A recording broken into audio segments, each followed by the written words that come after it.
Muy buenas noches, querida audiencia. Hoy tenemos un programa de lujo. Hoy vamos a contar con la presencia del político más completo que yo he conocido, el político más destacado de las últimas décadas de América Latina, un político que ha sabido conjugar la acción, el ejercicio del poder, las facultades administrativas, con un gran desarrollo intelectual, con una obra bibliográfica, con artículos periodísticos, con crítica de arte y también con crítica de fútbol. Es una persona a la cual admiro y quiero mucho. Julio María Sanguinetti. Presidente, ¿cómo te va? ¿Cómo estás? Del Paraguay te saludamos.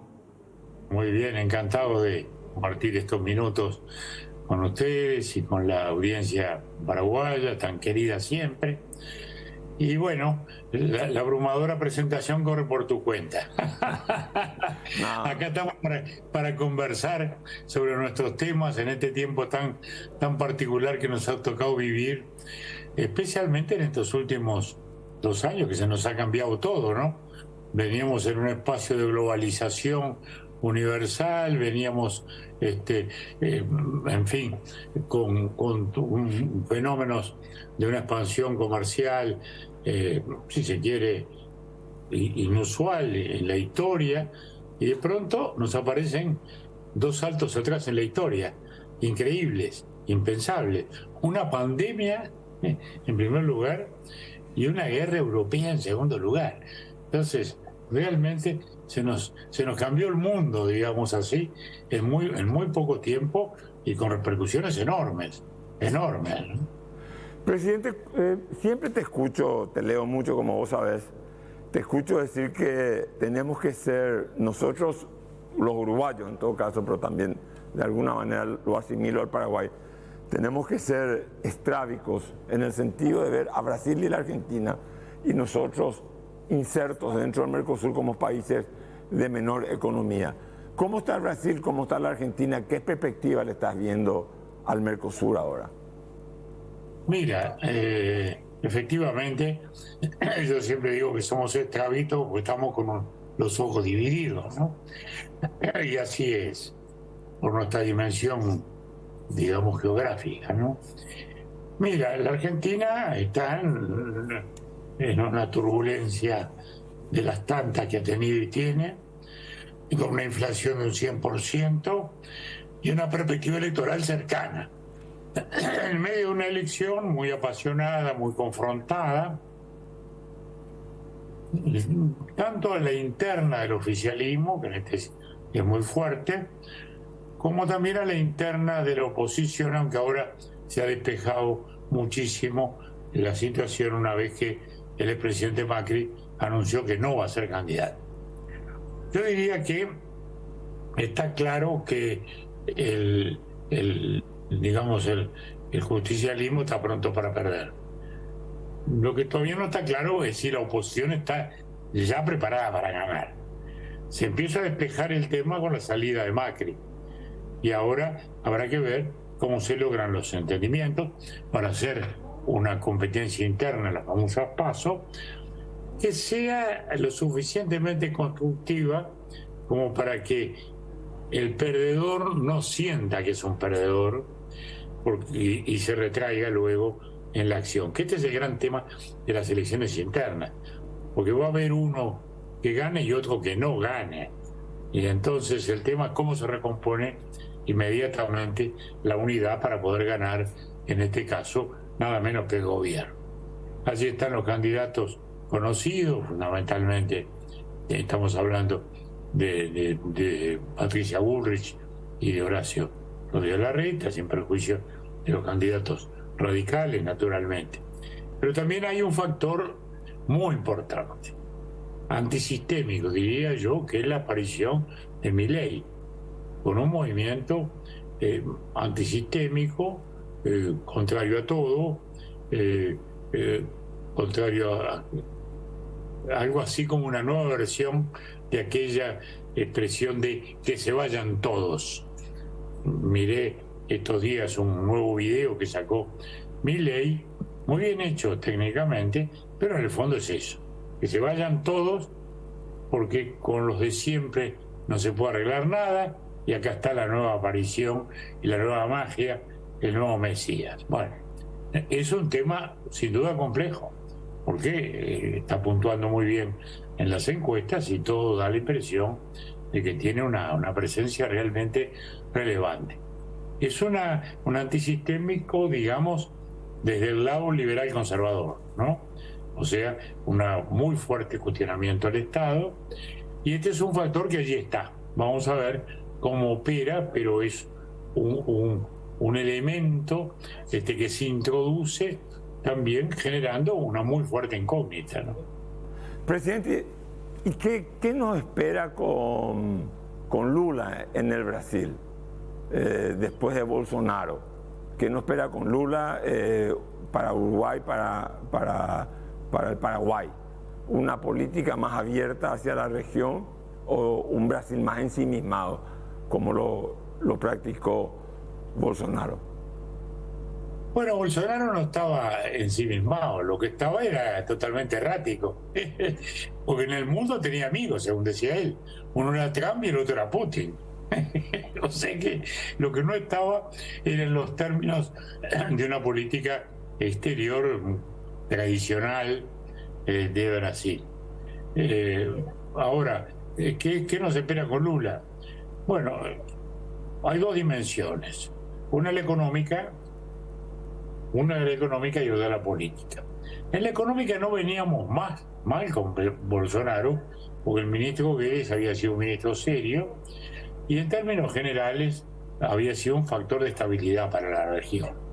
O sea, toda la desestabilización política que generaba Bolsonaro en lo político, con sus dichos, con sus extravagancias, no se traducía en lo económico, donde, vuelvo a decir, había una conducción seria, discutible como todas, pero seria. Hoy estamos viendo un gobierno que cuestiona mucho al Banco Central. El Banco Central ha sido un factor muy importante en contener la inflación en Brasil, incluso en bajarla. De modo que aquí yo pongo una nota de cierta preocupación, porque sería muy importante mantener esa estabilidad. Naturalmente, el gobierno de Lula tiene promesas a cumplir, y son promesas caras, porque los derechos humanos fundamentales son gratuitos, la libertad de expresión del pensamiento es gratuita, pero los derechos sociales no son gratuitos, son onerosos. Y hay promesas muy fuertes que quiere cumplir y naturalmente quiere despojarse del corsé de la regla y como consecuencia de algún modo cuestionar la acción del Banco Central, que ha sido en esa línea en que hablamos y que ha sido muy importante para el tema inflacionario. En el tema político, bueno, yo diría que va a ser un Brasil un poco más tercerista, que va a adoptar algunas decisiones discutidas o discutibles. Por ejemplo, autorizó el otro día el tránsito de un buque iraní o de unos buques iraníes que no había aceptado ni Argentina ni Uruguay. En fin, un poco esa posición muy también de la época de Celso Morín, canciller, en una actitud, digamos, distante de los Estados Unidos, que es siempre un poco rechinante en un Brasil que ha sido históricamente un gran socio de los Estados Unidos. Pero en cualquier caso, Lula, la primera visita que hizo fue a Estados Unidos. De modo que no creo que quiera ir a ninguna situación de enemistad. Lo que sí se usa la imagen internacional para consumo interno.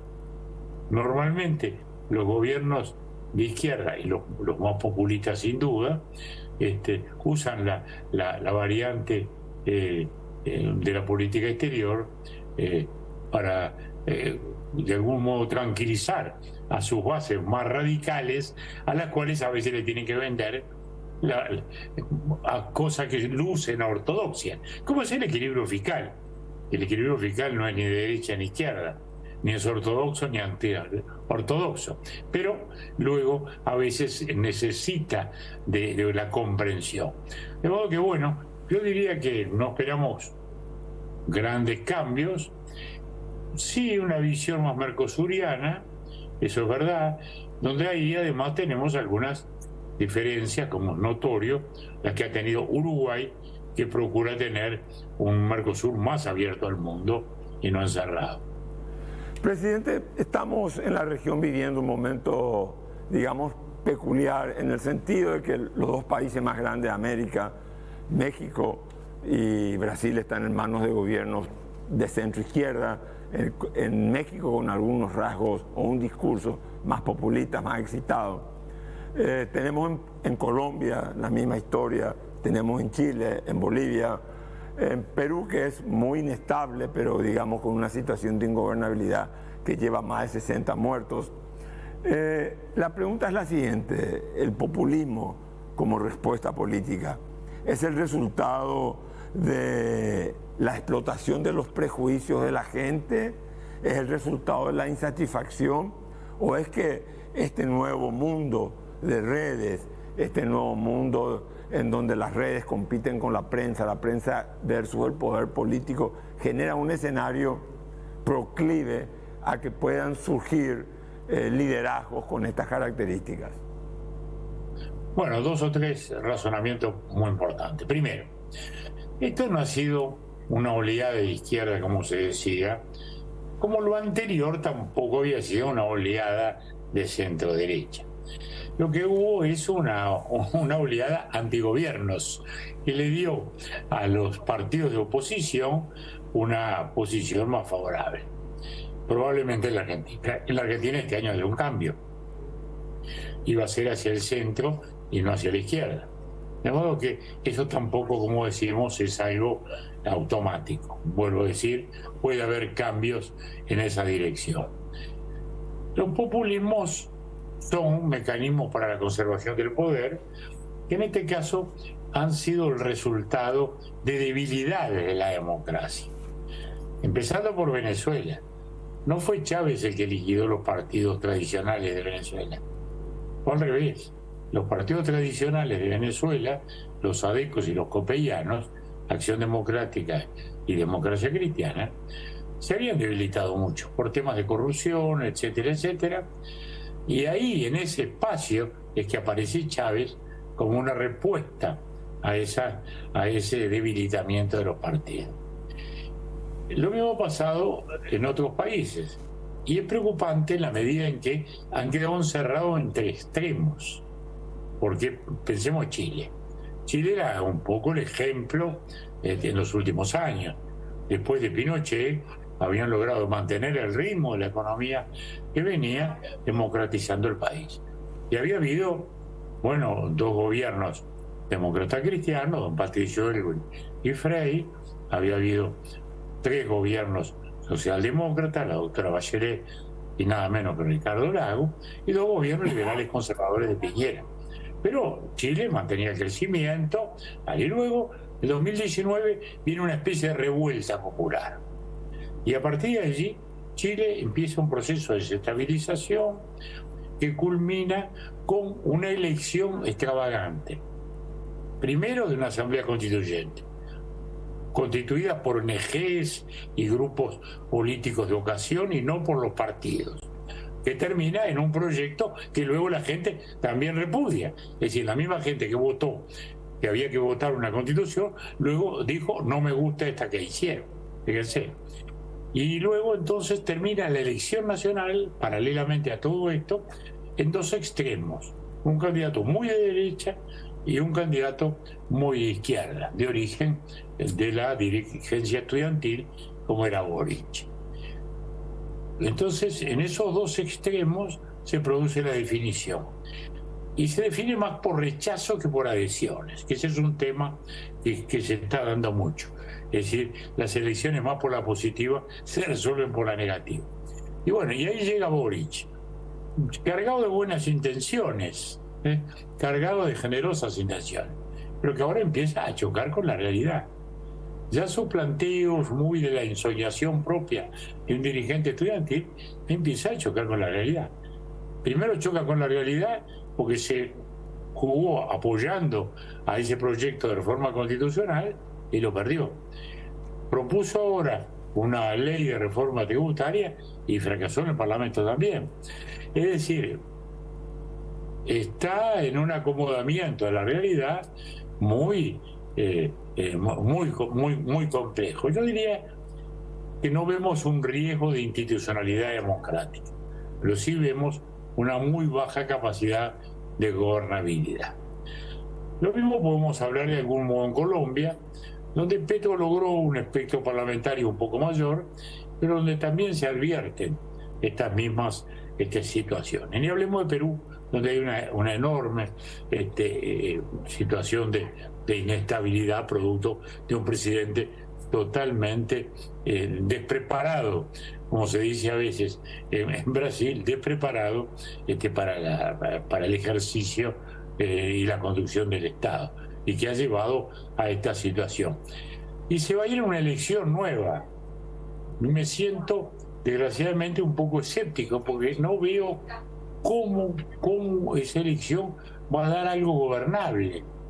Porque las elecciones últimamente en Perú han sido por rechazo al fujimorismo, digamos, ¿no? A Keiko Fujimori, pero no por adhesión a algo muy congruente, que es lo que ha pasado.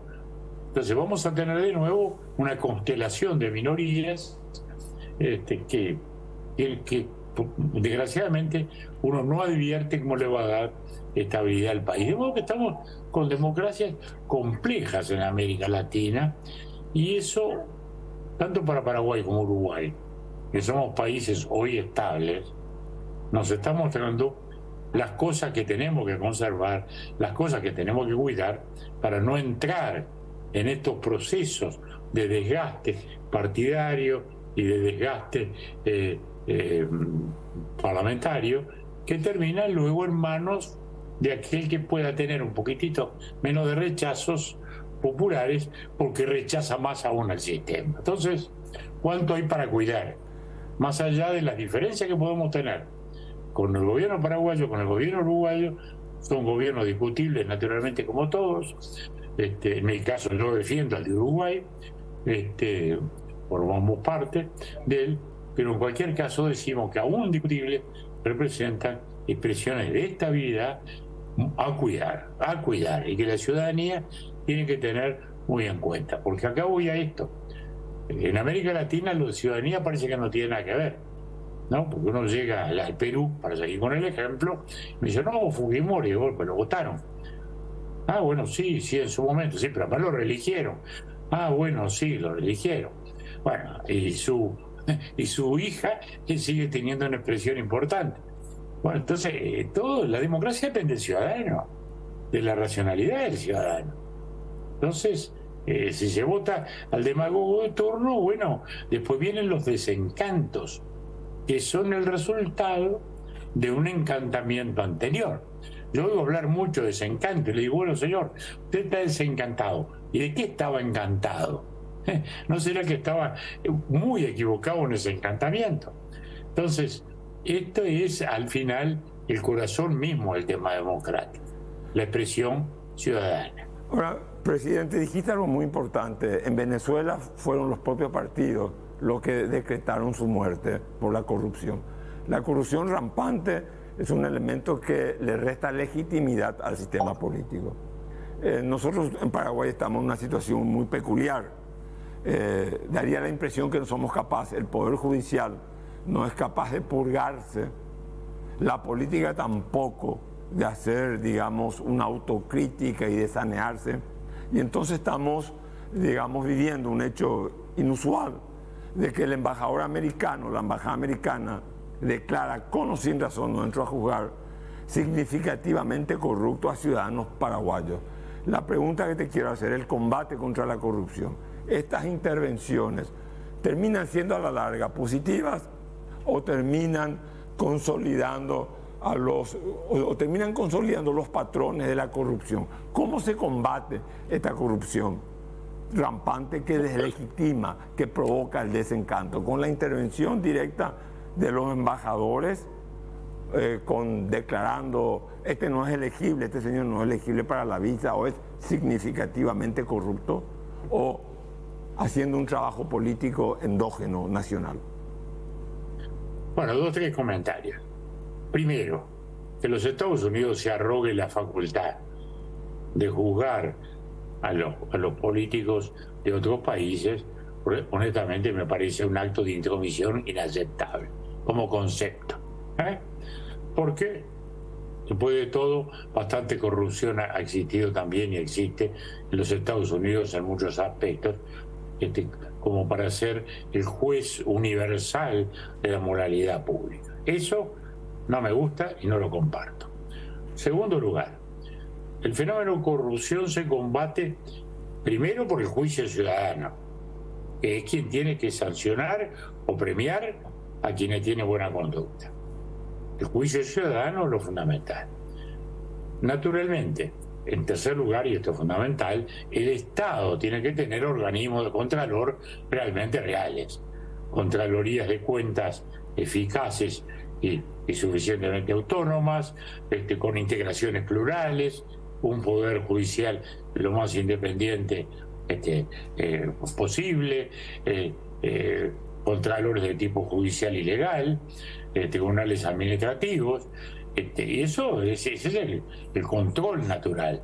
Aparte de la libertad de expresión, que es el primero de los controles, la verdad, que es el que difunde, el que informa, y el que la ciudadanía tiene que tener en cuenta. Y también voy a decir una cosa que a alguna gente le puede rechinar, y es que cuando hay corrupción política, porque hay corrupción privada, ¿no? Pues si hay un corrupto público, hay un corruptor privado. Y eso es grave, es decir, porque es la sociedad la que se acostumbra a eso y la sociedad la que tiene que reaccionar. Entonces, para eso tenemos la democracia, justamente para que la gente realmente castigue o premie. Entonces, allí está el nudo de la cuestión. Correcto, presidente, te dejamos, pues sabemos que tenés muchas cosas que hacer. Un gran saludo a la señora Marta, a Julio Luis, a Julio Eduardo, a todos. Y estamos en contacto. Te agradezco mucho por participar e ilustrar e iluminar el debate político latinoamericano en general. Muchísimas gracias. Felicitaciones por el programa, que parecería que ya se va instalando bien en la audiencia paraguaya.